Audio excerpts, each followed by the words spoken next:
Palin about the Super Bowl Sunday big battle. No, not the Saints versus the Colts. The other battle, the one that's stirring lots of controversy. A pro-life commercial featuring superstar college quarterback and Heisman Trophy winner Tim Tebow is set to air during the Super Bowl. Now, this is no ordinary commercial. Why?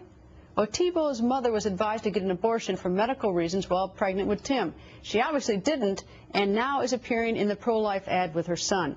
Some pro-choice groups don't like the idea and want the ad pulled. Keep in mind, no one has even seen this ad yet. Tim Tebow, though, is standing firm.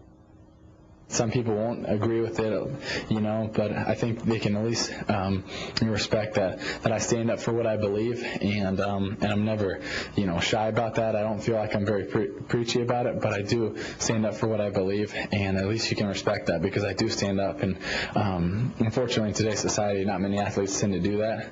At least stand for something, and so you know, I'm just, you know, standing for something, and you know, I've always been very convicted of it. One, that's the reason I'm here. Is because my mom is a very courageous woman, and you know, wouldn't say no in a lot of circumstances. So you know, that's the reason I'm here, and I'm very thankful for that. And so any way that I could help, I would do it. Former Governor Sarah Palin is back with us. Governor, I certainly know your position on abortion, but I'm curious, what about the timing of this ad? Do you agree that it's wise or prudent or even a good idea to inject this ad, which is going to set half the world, half the nation on fire, and set the other half of the nation on fire as well, during the Super Bowl? Well, I'll tell you, the message is about strengthening women, and it speaks to the power and the wisdom of women and the nurturing spirit of women. And it certainly isn't an offensive message. For now to have chosen this, picking a wrong battle, I think, to have chosen this, to come across sounding quite offended by hearing that a pro-life commercial will air on the Super Bowl day, it's baffling. I mean, there are so many offensive commercials out there, and there's commercials out there that belittle women and demean them and make them feel like sex objects, and I haven't heard a whole lot of protests from now on that. This is an inspiring and encouraging message. Pam Tebow, she made the world a better place, giving her son life. What is so offensive about hearing her story in a little 60-second soundbite? I look forward to hearing it. What would be your position if, suppose that the pro-choice movement decided that, you know, that what they would do is they'd come back, they'd raise the funds, and they'd do a competitive ad to that? Is that something that you think would be something that the network should equally accept? Have any problem with that?